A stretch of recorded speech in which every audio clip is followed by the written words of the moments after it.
I often find myself spiraling into depression and anxiety. And in this season of my life, I've been learning some ways to prevent that from happening.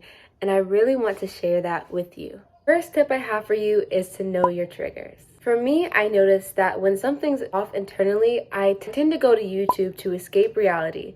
I notice that I'm getting distracted easily, and I notice that my room is getting messier and messier. In those times, it's important for you to take a step back and to understand why you are triggered. Notice the patterns and take note of every time you are triggered by an experience or something around you. If you like to write, I recommend journaling, but if you just want to quickly say it out loud, I would go to the voice memos in your phone. Just record what you're noticing about yourself.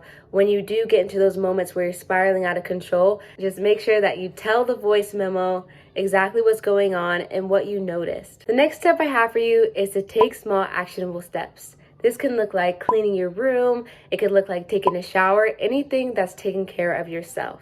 When we take the time to complete small attainable tasks, it can give us a sense of accomplishment and help us to move forward.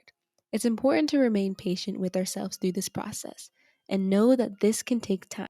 If we take those small actionable steps, then we can start climbing our way back up to a stable place. And so I want you guys to know that there's never really going to be a place where you're completely stagnant. Sometimes it's going to look like you're up, then down, up, then down. It shouldn't be like up, down,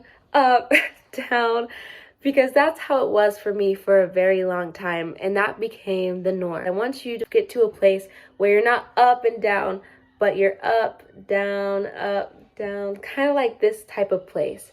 And so if you're in this type of place, it's really important for you to seek help, seek some therapy, which I've actually been doing, and it's been so helpful. It may be a trauma response, may be just really bad depression, anxiety. It's so important to have that outlet, that person that you can talk to, that person who has your best interest in mind in a professional way. They're not biased at all. And I know that not everybody has access to therapy. If that's the case for you, I do recommend watch YouTube videos like you're watching right now, because there are so many YouTube videos. You really need to back up what you're watching. Like, don't just believe everything that you hear. Pray about what you're hearing.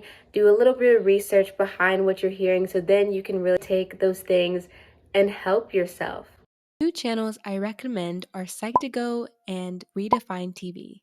These channels have been a great part of my healing process, and I will be leaving these channels in the descriptions if you want to check them out. I love their channel. It's helped me when I didn't actually have access to a therapist. It helped me to understand my emotions better and understand the reason behind some of the things that I've struggled with.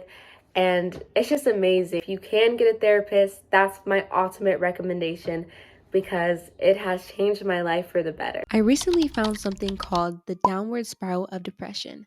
It starts with negative experiences that turn into suppressed emotions, repetitive negative thinking, physical distress, avoidance, and unhelpful behavior.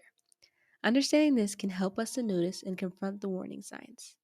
So I'm going to create a part 2 for this video so that we can go deeper into the spiral of depression. I have so much more that I want to cover with you guys, and I really want to go deep with this and do some more research and kind of understand this better so I can explain it better to you guys. That should be coming soon. I really hope you guys will enjoy that, and I definitely am going to enjoy it, because I think this will really help a lot of people, and I know it's definitely going to help me as well.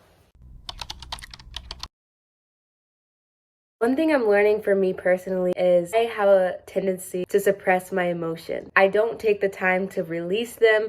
I will just get so busy and so distracted that I'll just let my emotions sit there. When I do that, that's when things start to spiral out of control. I'm not taking the time to reflect on my emotions. I'm not taking the time to confront them.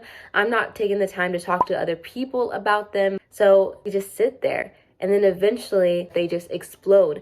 And that's when explosive behavior starts to happen, and I start to notice that I'm spiraling. So it's important that when we have emotions, when we feel a certain way towards somebody else, say you have someone that you really care about, but lately they've been just hurting you over and over and over again.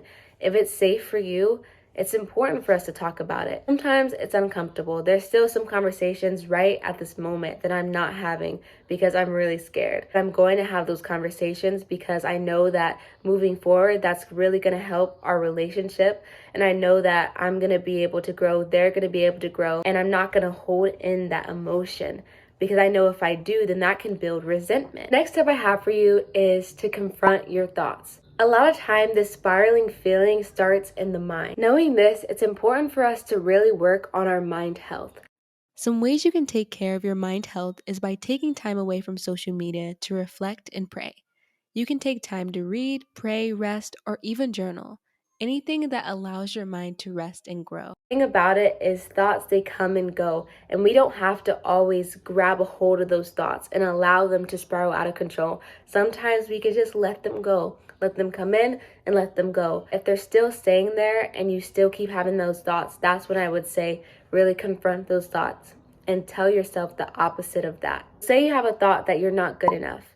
What I would say is, I am good enough.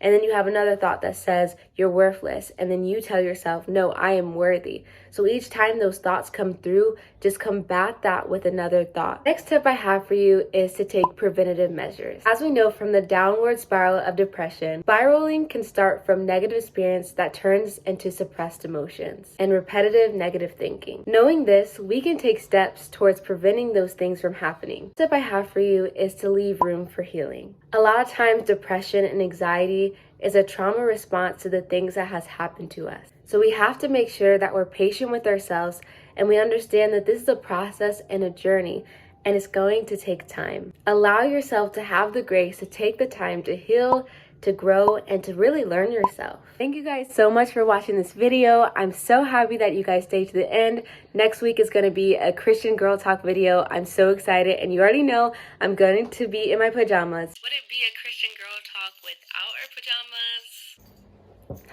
So yeah, I'm so thankful you're here, and I hope you have an amazing weekend. Bye.